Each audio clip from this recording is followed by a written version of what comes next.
What up? What up?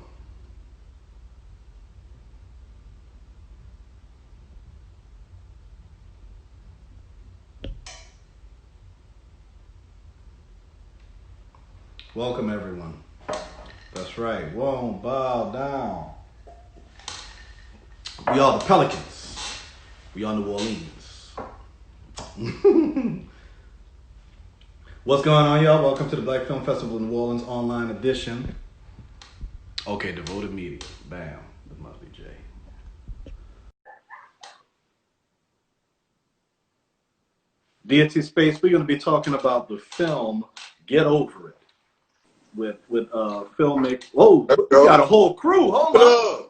Wait, let me make sure if y'all 6 feet from each other. Hold on a second. Hold on. 6 feet. We've been quarantined 2 weeks. We all right. Oh, wait, if y'all, it's all in the family then. It's all good. What's going on, people? You all right, bro? Oh, yeah, I'm good. What'd you say? You doing all right? Oh, yeah, I'm good. I'm good. Good to see you, Jay. You too, bro. Good to see you. Good. You doing all right? Oh, yeah. Oh, yeah. I'm holding it down, man. I'm trying to stay sane between four walls, but it's all good. Yeah. So I'm gonna intro the film right quick, but then I'm gonna let you introduce everybody. So today's Black Film Festival of New Orleans online film of the day is Get Over It, which I believe is the pilot episode for a web series. For Jay Britt is would say Is that we trying to we want to make it like a feature length. Oh, it's supposed to be like it's a concept for a feature film. Yeah. I got you. Yeah. Okay, cool. Okay. Yeah. So that was a cool like proof of concept for it. And it was about these two individuals who grew up in childhood. They reconnect as adults, and they're still suffering from traumatic series events that they kind of shared and experienced together. Right. And so I'm guessing we got the team for Yeah. Okay, so introduce us. Who we got here? Devoted Media Group. This Nicole. She our writer, producer. Hey, Nicole. She do all that. This Brand, actor, producer. You know, he do all that, and he's an artist as well. Okay, what's his name? This is Grand National. Grand National, like the car.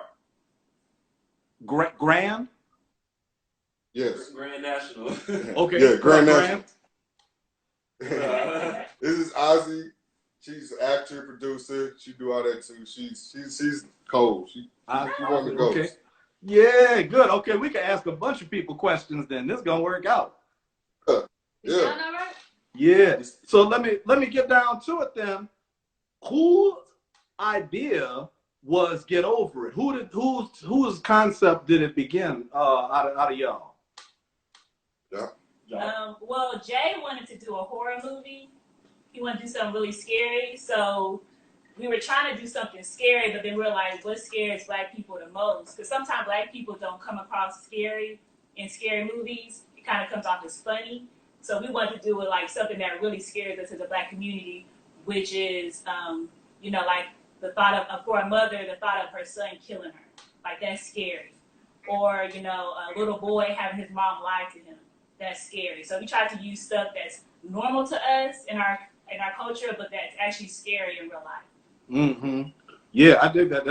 That's true, because that's like the things that bring about the most tension are the things that we can relate to, the experiences that we can find ourselves in and not see it coming. Yeah, no doubt. And so so once y'all kind of had nailed down like the direction y'all wanted to go, what was the next part of the process to start as far as like building the story? Was that also like a collaborative effort? Was it one person who sat down and did like how did y'all work that out?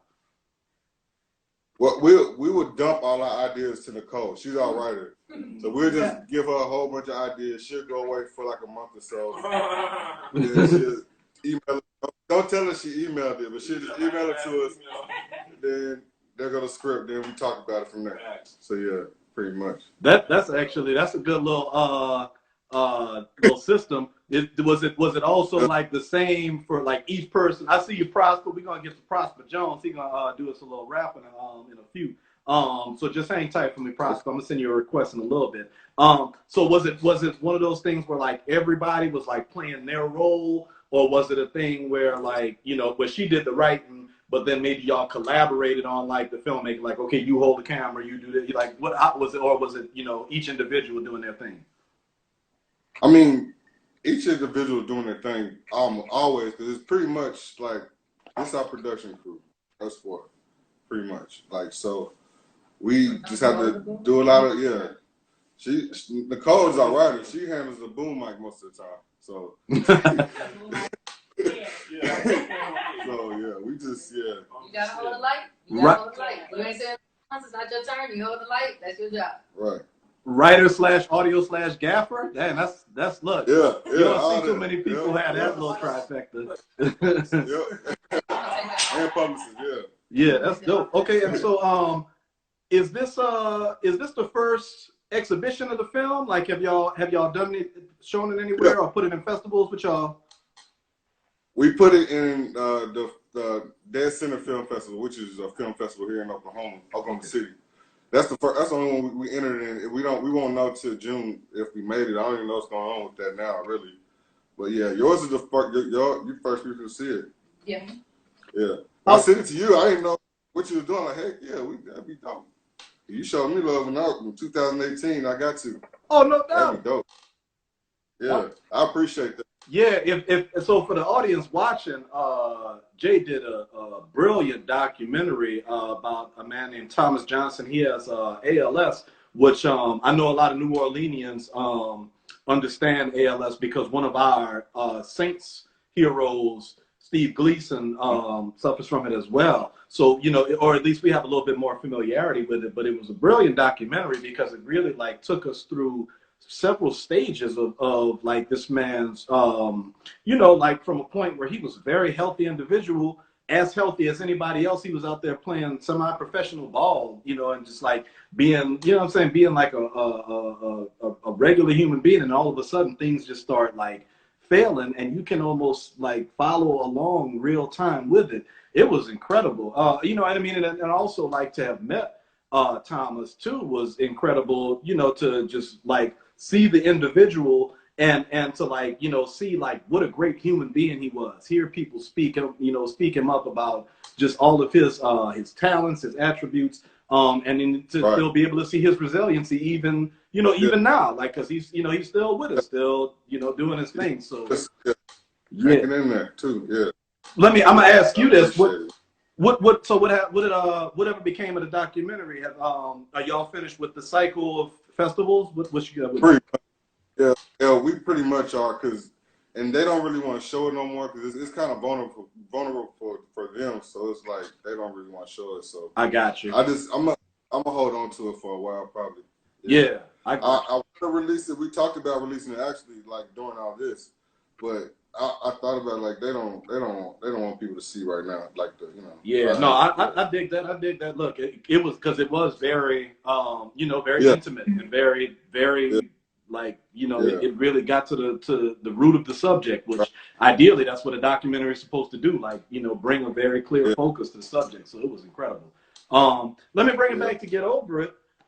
So you guys, are you guys like maybe the center of the team, and it's gonna be again like a collaborative project when y'all do the feature? Is it gonna be like kind of the same thing, like everybody put their ideas in? Nicole, you go right, and then come back when it's time to hold the lights. Like, I mean, like, well, we in OKC, so like it's not a lot of people doing what we're doing right now. So it's like we just learn on the go, really, like all of us, like, you know what I'm saying. So yeah, everybody has a lane, and everybody knows their lane, but also no one's above doing what needs to be done to get films done. Yeah. Let me ask, how did you guys like get hooked up as the team? Like, who knew who? Was it a thing where y'all had worked together on something before? Like, how did this little Voltron thing come to be? Well, in 2015, I had released a book called On the Scene, and I wanted to turn it into a web series. So I reached out to Jay to direct it. So once we started that thing, season 1, we reached out to Grand, and we did a web series for like how many seasons? 5. Like 5 seasons. Oh wow, okay. On the 5th, we reached out to Ozzy, and that completed that, and then we went into that and started doing short films and feature films. Wait, so let me go back a step. So Gran had written a web series and Jay filmed it already, and it was 5 seasons? No. Okay, wait. I wrote the series. You wrote the web series. In the very beginning, 2015. So he did season 1 all the way through season 5. Yeah. So we were working as a team that whole time. And then the last season is when we met Ozzy and brought her in, and we completed that 5th season. And then we went out and started doing other stuff. We left the web series alone and started doing other films and stuff. And so it was, y'all were together, y'all brought in Ozzy for the last season, and y'all were like, we like this nucleus, let's keep working together. I got you, okay. Yeah. So where's, what's the name of the web series, and where can we find that one too? Everything is under our YouTube page, Devoted Media Group, and you can find the web series, which is On the Scene. We did a film together called Paige Howard. That's on there. Cherish Love, a romantic comedy. Our new series, Quarantine Dreams, which is about the pandemic, is on there. So literally, if you go to our YouTube page, Devoted Media Group, you can see everything we've ever done. Okay.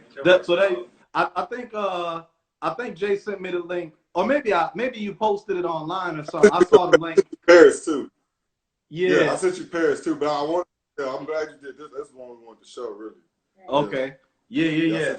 No, I was thinking that one too. I like the little phone conversations, like, yeah, man, y'all want to throw this party or what? Like, because that was all of us before we realized how serious this pandemic is. It's man, do we stop our life? Do we try to see if we could get something in before it go? You know what I'm saying? Like that was everybody's situation. Yeah, no doubt. So let's talk. What'd you say? I said thank you. Oh yeah. So let's talk about Get Over It, and y'all were all collaborating on the ideas. It was kind of based on like trying to make the most relatable experience. When it was time to actually execute it, who was that person who was kind of who was the director? Who was the person who was like, all right, let me make sure that everything is on point? Like who kind of took the lead on it and said, let me just make sure that all our I's are dotted and everything? Or was it just everybody was in sync and then nobody needed to hear that? Well, yeah, I shoot it and edit it, but I always send it to them. We just go back over it, like they want me to change something. So, but I meant it's all. I meant during the actual production, like when it was time to Oh yeah. I'm pretty much telling people what to be. Yeah. That. I thought you were talking about the full thing. Yeah, definitely. Wait, who was it? Me, it's me. Okay. Yeah. Good. Yeah. Nicole was like, Kim, he did it. Okay. So is this so this is a proof of concept for a bigger piece, a feature. So I'm guessing y'all are gonna release this one to the page and then maybe start a fundraising campaign, or what's the plan for trying to? I actually wanted to talk to you about that eventually, because I don't know. What do you think it will be best? You know what I'm saying? Like I mean, I don't know. It's different here. Well, I just, you know what I'm saying? I'm gonna tell you right now, and y'all look. So I've done a crowdfunding campaign for a project of mine, and I was able to actually successfully complete it. And a lot of, well, I'm not even gonna say a lot. Like 99% of what I got in was people that I was connected to directly, people that I know personally, that I could have reached out and said something to. Some of them I did, and I'm gonna guess that y'all have a really good network. Because so my girlfriend is a filmmaker. Her film was Yesterday. So if y'all saw Guilty, that was my girlfriend. Her film had the most views by the end of the night last night, and we were commenting on that, and we were just talking about what that means as far as people's contribution. It was 134 views by midnight.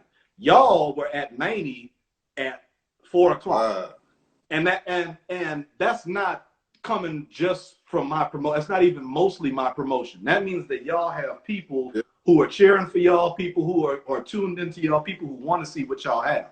And so I have to believe that y'all can definitely put together a successful crowdfunding campaign with that kind of support that y'all have, with that kind of support and that kind of interest. So, you know, definitely when it's time, when y'all ready to push that button, definitely hit me up and I'll share like some of the little, you know, things I did as far as what do you call it? Like we thought about it, but we just never done it. We haven't done it yet. We just, I don't know. I don't know.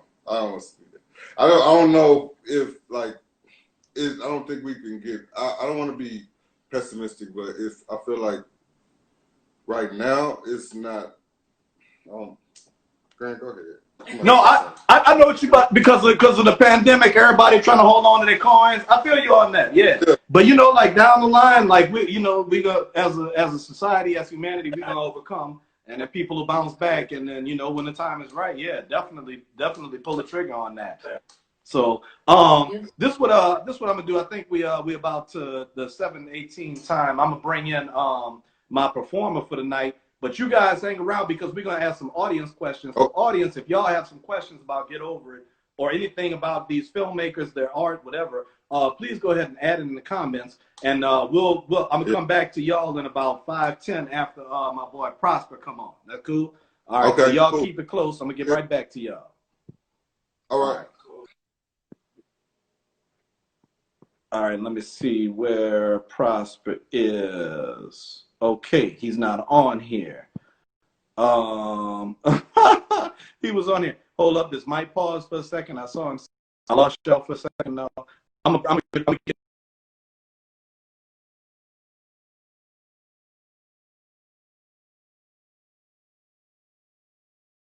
y'all back in here because he left. I'm gonna get him back in when he's ready.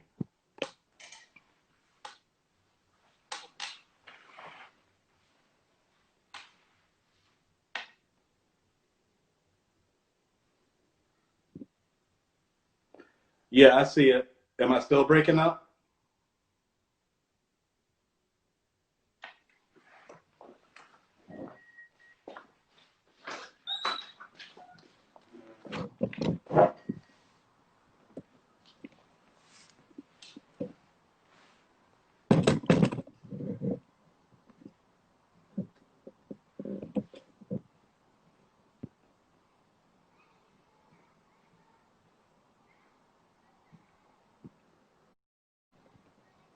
Jay, if y'all watching this, come back to me.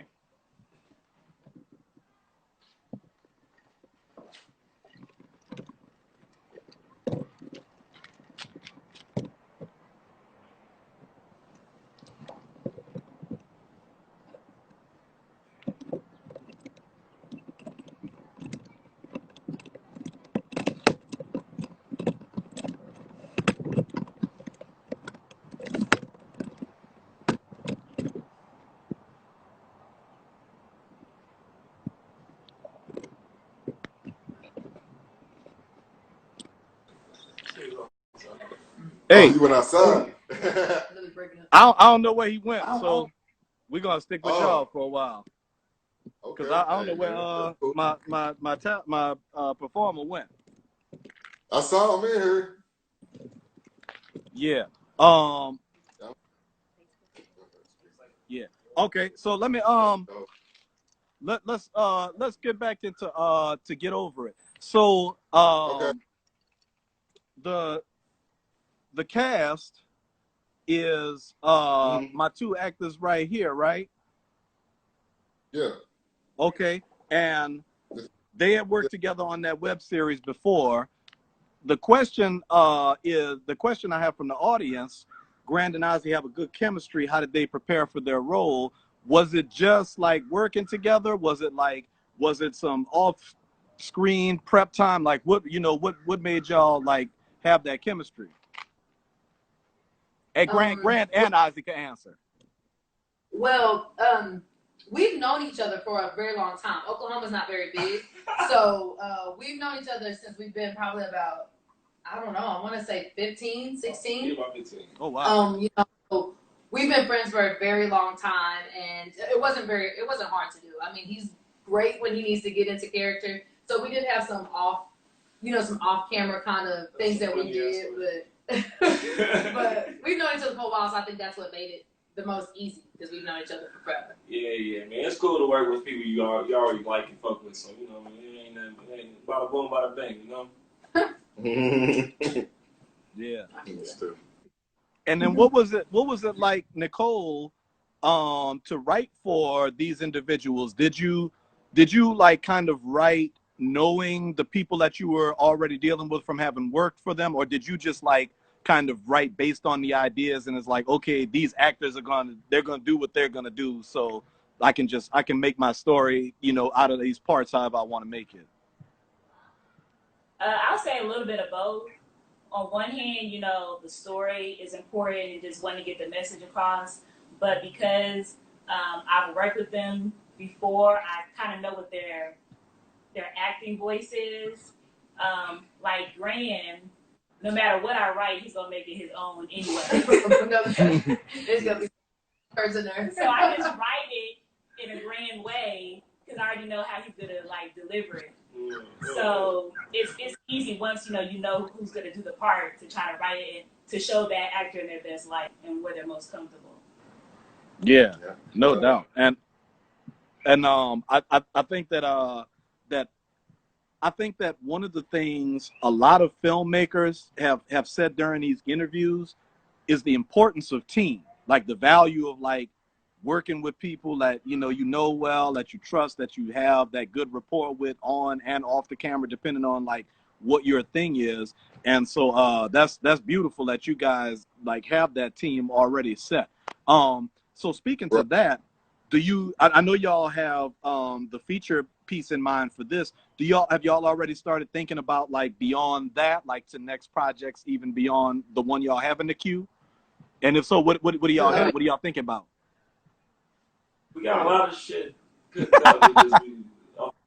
Being able to afford it to pull it off at the impeccable level that we think it is. We got to get our funds up. That's point blank period. We talking $500,000 budget movies in our head, but we got to be reasonable what we can do.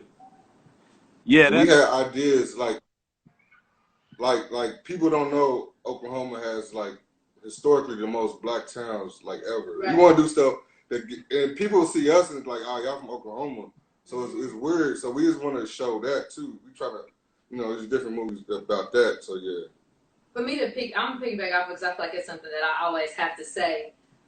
With it being a team effort, I think it works for us because, like I said earlier, everyone has a lane, but also when it comes to Nicole is down to write. That's what she loves to do. That's her thing. So no, we don't step on any toes, and she just kind of gets it done. We can say something to Jay. That's what he does. He shoots, he films, he edits, he directs. So that's what he likes to do. He may not want to be in front of the camera. I don't have any problem being in front of the camera. Whatever you need me to portray, I will portray. So I think that's why it works so well for us because we all are willing to help each other. We're not above it, but we all have our lane and it kind of just goes together. Mm-hmm. And we're constantly, that's how we kind of came up with this new mini series, Quarantine Dreams, that's on YouTube and on our Instagram TV because we're constantly, what's next? So it's 4 people with 4 different ideas at times. And so we're trying to get everything in and everyone's heard and everyone, and it's like, all right, we're going to work on this. Like Graham was saying, what can we actually get done right now? Honestly, I just can't tell these niggas no. They're all right, bro. I'm cool. We can do it, bro. I can't say no. Right. Everybody's heard. All ideas may not get out on the table right then and there, but everybody's heard. It's like, all right, well, maybe not right now, but we will. And so we all respect each other, but we also are all validated in the sense of what we do and what we put out. Yeah. So Jay, he doesn't have to send it back to